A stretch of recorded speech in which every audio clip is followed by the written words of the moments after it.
خلقت الجن والإنس إلا ليعبدون ما أريد منهم من رزق وما أريد أن يطعمون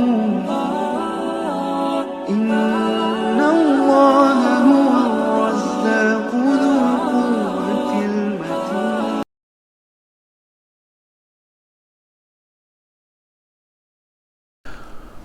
ما شاء الله لا حول ولا قوة إلا بالله العلي العظيم. حسبنا الله ونعم الوكيل ونعم المولى ونعم النصير. الحمد لله وكفى سمع الله لمن دعا ليس وراء الله المنتهى ومن اعتصم بالله نجا. والصلاة والسلام على عباده الذين اصطفى محمد وآله الطيبين الطاهرين مصابيح الدجى ورحمة الله وبركاته على من اتبع الهدى. رب اشرح لي صدري ويسر لي أمري واحلل عقدة من لساني يفقه قولي. رب يسر ولا تعسر وتمم بالخير آمین یا رب العالمین.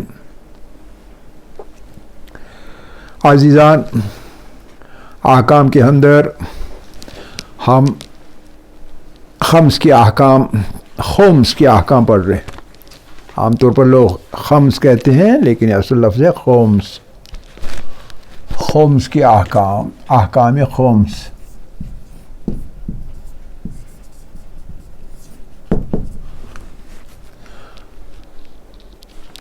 مباحث ہم ختم کر چکے ہیں، صرف ایک مبحث باقی ہے اور وہ ہے خمس کا مصرف کیا ہے. خمس کا مصرف یہ کہاں خرچ ہوتا ہے، کس طریقے سے خرچ کیا جائے گا، کیسے ہوگا. تو شروعات یوں کریں گے کہ خمس کے دو حصے ہوتے ہیں، ایک کو سہم امام کہتے ہیں اور دوسرے کو سہم سادات کہتے ہیں. یعنی پانچویں کے دو حصے بنتے ہیں تو دسواں حصہ بن جاتا ہے. 10واں حصہ سہم امام کے بارے میں، یہ امام کا حصہ ہے، لہذا اسے مجتہد جامع الشرائط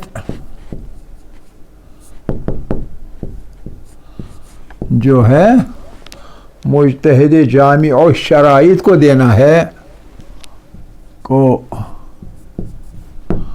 دینا ہوگا، یا اس کی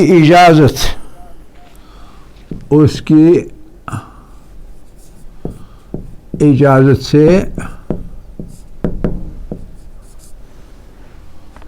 خارج کرنا ہوگا.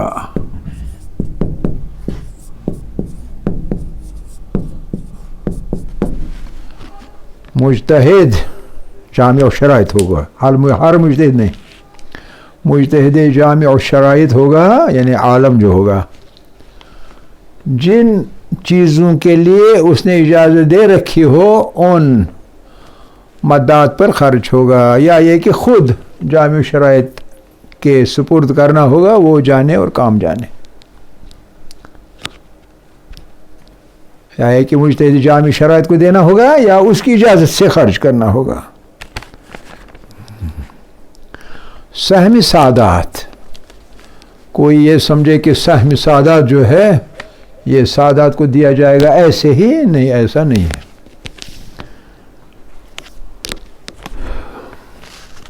سہم سادات پھر مجتہد جامع شرائط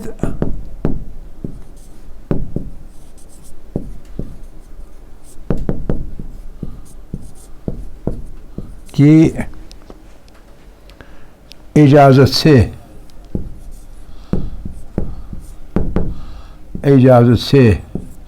بنا بر اقوا، بنا بر اقوا.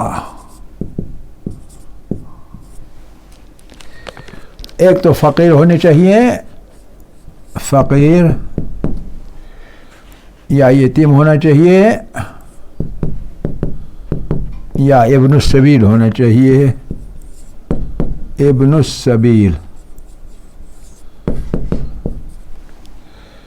سید کو دینا ہوگا.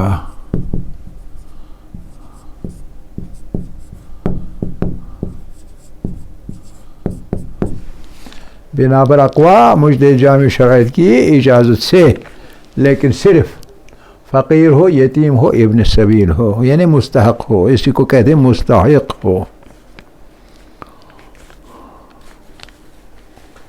بنا بر اقوا، بنا پر اقوا یعنی پہلے اجازت دیا کرتے تھے کچھ مجتہدین، لیکن اب یہ ہے کہ وہ اجازت بالعموم نہیں دیتے. پہلے ہر کوئی سید، اس میں ہیرا پھیریاں بہت ہوتی تھیں. اب اس میں روک لگی ہے کہ مجتہد کی اجازت ہونی چاہیے، یا لینے والے سید کو یا دینے والے مکلف کو، دو میں سے ایک کو اجازت ہونی چاہیے تبھی دیا جا سکتا ہے.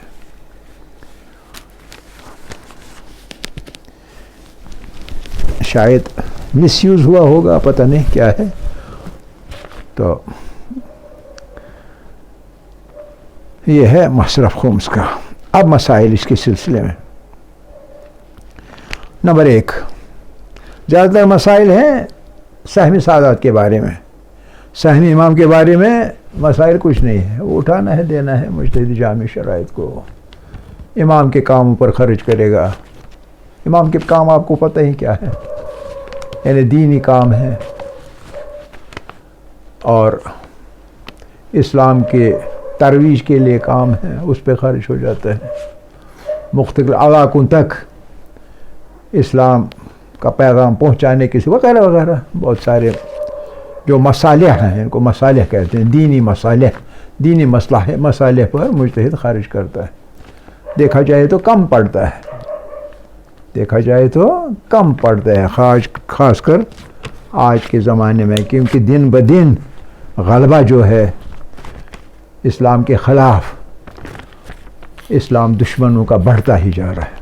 تو لہذا زیادہ زیادہ ضرورت ہے، لیکن جو ہے تو اتنا ہی ملے گا.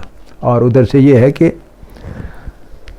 جس کو ہم کہیں گے جانکاری، اویئرنیس نہیں ہے، اکثر و بیشتر لوگ خمس ادا نہیں کرتے.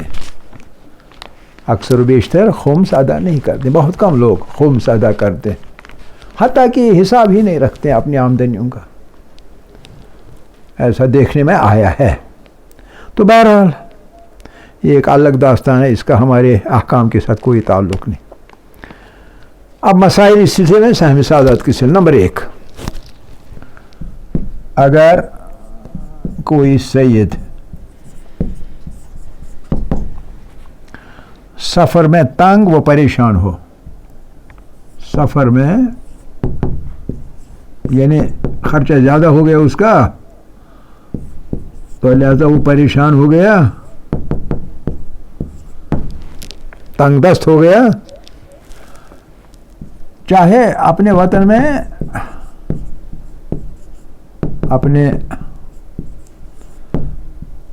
وطن میں فقیر نہ بھی ہو،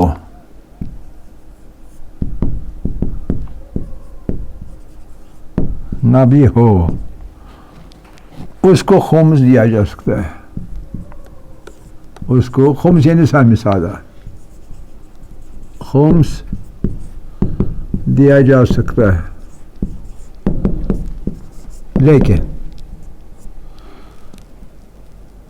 لیکن احتیاط مستحب ہے، لیکن احتیاط مستحب ہے کہ اس کا سفر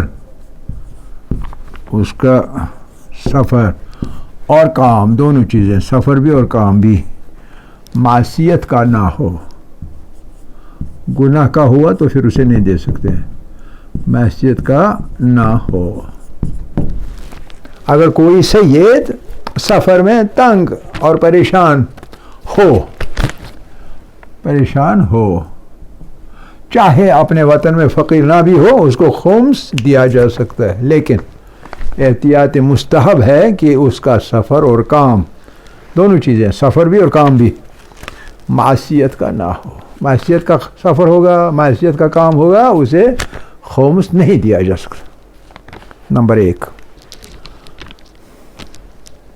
نمبر 2، جو سید عادل نہیں ہے کیا اسے دے سکتے ہیں خمس؟ کہتے ہیں اسے خمس دیا جا سکتا ہے،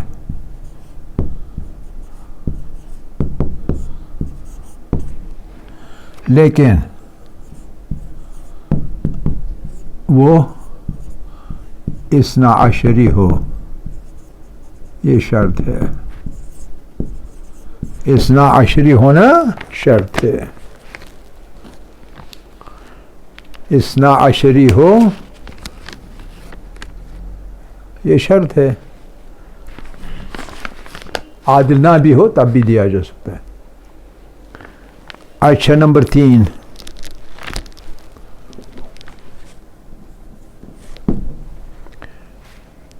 جو شخص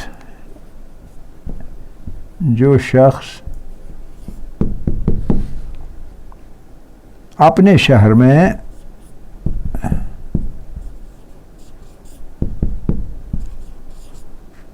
سید مشہور ہے، شہرت ہے کہ وہ سید ہے،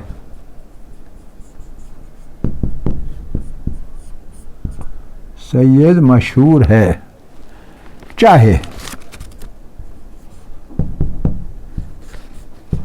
کسی کو اس کے سید ہونے کا یقین نہ ہو،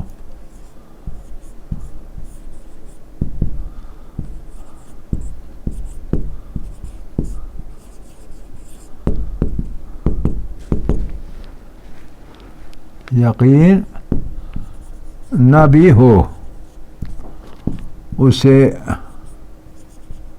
خمس دیا جا سکتا ہے۔ کیوں دیا جائے گا جب شک ہے کسی کو؟ تو اس لیے کہ شہرت ہے اس کے سید ہونے کی، اسی شہرت کی بنا پر دیا جا سکتا ہے، چاہے کسی کو یقین نہ بھی ہو وہ سید ہے۔ ٹھیک ہے، یہ 3۔ پھر 4 صورتیں ایسی ہیں جن میں سید کو خمس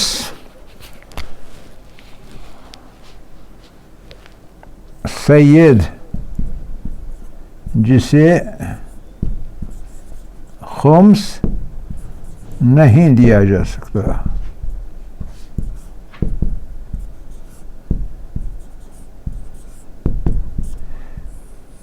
کون سا سید ہے جسے خمس نہیں دیا جا سکتا؟ 4 صورتیں، نمبر 1، نمبر 2، نمبر 3 اور نمبر 4۔ 1 2 3 4۔ نمبر 1، ابن السبیل ہو، ابن السبیل یا ابن السبیل ایک ہی بات ہے، ابن السبیل ہو، لیکن ابن السبیل جس کا سفر معصیت ہو، یہ اوپر آ بھی گیا، سفر معصیت ہو، گناہ کا سفر ہو، اسے خمس نہیں دیا جا سکتا۔ نمبر 2، جو سید اثنا عشری نہ ہو، یہ بھی آ چکا اوپر، اثنا عشری نہ ہو، نمبر 3 وہ گناہ گار سید گناہ کرنے والے جس کے لیے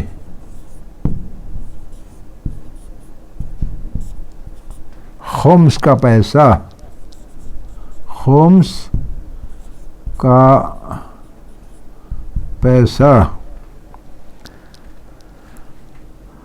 تقویت یعنی قوی بنانا رینفورس تقویت معصیت اس پیسے سے وہ زیادہ گناہ کرے تقویت معصیت کا سبب بنے ایسا گناہ گار سید جسے پیسہ دیں گے تو وہ زیادہ گناہ کرے گا اس کی وجہ سے. اور نمبر 4 وہ سید جو علی الاعلان یعنی کھلم کھلا علی الاعلان گناہ کرتا ہو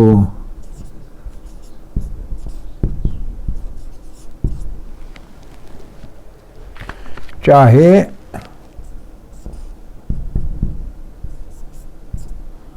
تقویت معصیت کا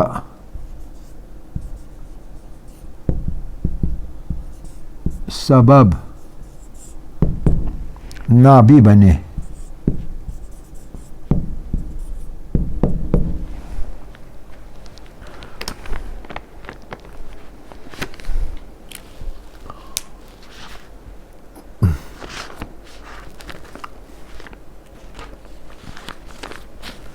کلیئر؟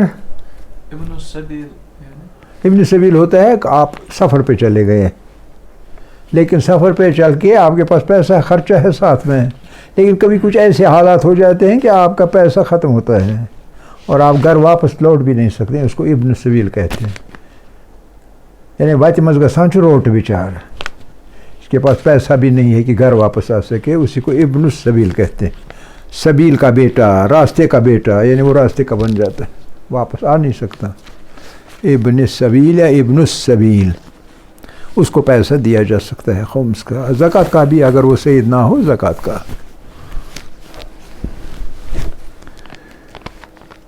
اچھا ٹھیک ہے. اب یہاں جگہ نہیں ہے تو کچھ متفرقات ہیں ان کو میں خالی پڑھوں گا آپ سمجھ لیں گے اور اگر نوٹس بھی لیں گے تو ایسا ہو سکتا ہے. متفرقات اتنا کلیئر ہو گیا کوئی مشکل نہیں ہے. اب متفرقات میں نمبر 1 اگر موٹر کار گاڑی اپنی زندگی گزارنے کے لیے آپ زندگی گزارنے کے لیے نوکری کے لیے کسب معاش کے لیے کسب معاش سے قطع نظر کر کے نوکری سے قطع نظر کر کے ضروری ہو اپنی زندگی گزارنے کے لیے ضروری ہوئی کسی کے کام ایسے ہوتے ہیں کہ اس میں گاڑی کی بہت ضرورت ہے تو ایسی صورت میں اس پیسے پر جس سے وہ کار خریدی جائے اس پر خمس نہیں ہے جب آپ کی حاجت ہو جب آپ کی ضرورت ہو. اب اگر آپ نے خرچ کمانے کے لیے گاڑی لے لی جیسے کچھ لوگ ٹیکسی لیتے ہیں پیسہ کمانے کے لیے تو اس پر خمس چڑھے گا اپنی ضرورت کے لیے ہوگا قطع نظر پیشے سے قطع نظر یعنی کسب معاش سے قطع نظر تو اس پر خمس نہیں ہے. سمجھ آ گئی بات؟ کوئی سوال تو نہیں؟ ہاں کیا پھر سے؟ اچھا دیکھیے کچھ لوگ ایسے ہوتے ہیں ان کو کام کے سلسلے میں گاڑی کی ضرورت ہے جیسے ڈاکٹر ہے اس کو پہنچنا ہے مریضوں کے لیے کام پر پہنچنا ہے لازم ہے اس کے لیے ٹھیک ہے کہ نہیں. یا کوئی ہے مثال کے طور عالم دین ہے تبلیغ کے لیے جانا ہے کیسے جائے گا جب تک نہ اس کے پاس گاڑی ہو. سمجھ رہے ہیں کہ نہیں. یا کوئی ایسی حیثیت کا آدمی ہے ایسی حیثیت کا آدمی ہے کہ اس کے لیے بھی گاڑی ضروری ہے، تو ایسی صورتوں میں وہ گاڑی لے سکتا ہے اگر اس کے پاس پیسے ہیں، اور اس پیسے کا خمس دینا نہیں ہوگا۔ اگر ایسی صورتیں نہ ہوئی، یعنی اس کی حاجت نہ ہوئی گاڑی، پھر بھی گاڑی لائے گا، اس خمس پر، اس پیسے پر خمس ادا کرنا ہوگا۔ لیکن جہاں ضرورت ہوئی، ضرورت، نیسیسٹی، ایک تو لکشری ہوتا ہے، جہاں لکشری ہوئی تو وہاں خمس چڑھے گا، جہاں لکشری نہیں ہوئی، نیسیسٹی ہوئی، وہاں خمس اس پیسے پر نہیں ہے۔ نمبر 1۔ نمبر 2، خمس کا حساب کس سن سے کیا جائے؟ قمری سن سے کیا جائے، قمری سال سے کیا جائے، یا شمسی سال سے کیا جائے؟ سولر سسٹم پر کیا جائے یا لیونر سسٹم کیلنڈر پر کیا جائے؟ تو کہنا یہ ہے کہ لیونر سسٹم پر نہیں بلکہ شمسی سسٹم سے حساب کرنا چاہیے۔ سمجھ گئے؟ سولر سسٹم کو نظر میں رکھ کر، کیونکہ قمری جو ہے وہ بدلتا رہتا ہے، لیکن سولر سسٹم جو ہے وہ ایک جیسا رہتا ہے، تو اسی سولر 365 سوا دن جو ہوگا سال، اس حساب کو نظر میں رکھ کر کرنا چاہیے۔ 355 دن نہیں بلکہ 365 دن کے حساب سے، یعنی سولر سسٹم کے حساب سے خمس کا حساب کرنا چاہیے۔ نمبر 2 کلیئر ہے؟ نمبر 3، خمس یعنی سہم سعادت بھی اور سہم امامگی، اس کی رقم کو یا تو مرجع تقلید تک پہنچانا ہوگا یا اس کے مسلم الوکالت جو وکیل ہوگا، جس کی وکالت مسلم ہوگی، ثبوت ہوگا، وکالت نامہ ہوگا اس کے پاس، ایسے شخص کے حوالے کرنا چاہیے۔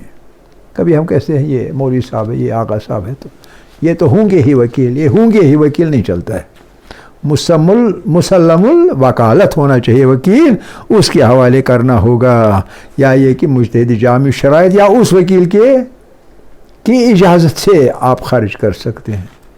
اگر ان کی اجازت ہوئی، آپ کہیں گے میں یہ کام کرتا ہوں تو ان کے لیے آپ مجھے اجازت دیں خمس کو خرچ کرنے کا، تو وہ دے سکتا ہے، اس کے بغیر آپ خرچ نہیں کر سکتے۔ ہو گئے 3۔ نمبر 4، خمس کا سال ہے۔ کبھی ایسا ہوتا ہے اس دوران کوئی شخص گھر کا اثاثہ جو ہے، اساس البیت، اس کو بیچ دیتا ہے۔ مثال کے طور پر گھر ہے، نیا گھر بنانے کے لیے فرنیچر بیچتا ہے، نیا فرنیچر لینے کے فرش وغیرہ، اگر وہ فروخت کیا جائے تاکہ ضرورت پوری کی جائے نئے مکان کی، نئی فرش کی وغیرہ وغیرہ، تو ایسی صورت میں کیا حکم ہے؟ تو ایسی صورت میں اگر 3 صورتیں ہیں، 1، 2 اور 3۔ نمبر 1، اگر قبل کے سالوں میں، پہلے سالوں میں چیزیں حاصل کی گئی تھیں، یہ چیزیں حاصل کی گئی تھیں پچھلے سالوں میں، مطلب کیا ہوا؟ مطلب ہوا یہ معونہ میں آ جائیں گے، یعنی ان پر خمس ادا نہیں کیا ہوا ہے، یہ آپ کی ضرورت تھی تو آپ نے بیچ دی، اب آپ کی ضرورت نہیں رہی، تو سال کے ختم ہونے کا انتظار کیے بنا اس پیسے کا خمس ادا کرنا ہوگا، تو بعد میں لانی ہوگی نئی چیزیں۔ کلیئر؟ آج دوسری صورت، اگر وہ چیز جو ساز و سامان کا جز ہے اور کسی دوسری شکل میں تبدیل کی جائے پھر استعمال کے لیے، مثال کے طور پر ایک بڑا ٹیبل ہے، اس کو تبدیل کیا، 2 کرسیاں اور ایک چھوٹی ٹیپائی بنائی، یہ مثال میں دے رہا ہوں، یعنی نئی شکل دی جائے ساز و سامان کی، تو اس صورت میں خمس دینا واجب نہیں ہے، کیونکہ چیز کو چیز میں تبدیل کیا، ادھر تو بیچا تھا، یہاں بیچا نہیں بلکہ چیز کو چیز میں تبدیل کیا۔ نمبر 3، اگر سال بکاؤ میں خرید گئی تھی، سال بکاؤ میں ہی خریدی گئی تھی، جب آپ نے بیچا اسی سال خریدا بھی تھا، تو اختتام سال پر جو اس میں سے بچی ہوئی رقم ہوگی اس کا خمس ادا کرنا ہوگا، جو خرچ ہوا وہ خرچ ہوا، اس پر کوئی خمس نہیں ہوگا۔ سمجھ آ گئی بات یا نہیں؟ سال بکاؤ جو ہے سیلنگ ایئر، وہی آپ کا پرچیزنگ ایئر بھی ہے، سمجھے کہ نہیں؟ تو آپ نے پرچیز بھی کیا تھا اور سیل بھی کیا اسی سال میں، سمجھ گئے؟ پرچیز بھی کیا تھا، بیچ بھی دیا، اور بیچنے کے بعد دوبارہ نیا بنا دیا، نیا لایا، تو جب جو پیسہ بچے گا صرف اس کا خمس ہے، جو اسی سال میں خرچ ہوا تو وہ خرچ ہو گیا، اس میں کوئی خمس نہیں ہے. سمجھ رہے ہیں کہ نہیں؟ آخر دعوانا ان الحمدللہ رب العالمین. خمس کا مسئلہ جو ہے، خمس کے مباحث جو ہے وہ ختم ہو گئے. الحمدللہ اولا و آخرا و ظاہرا و باطنا.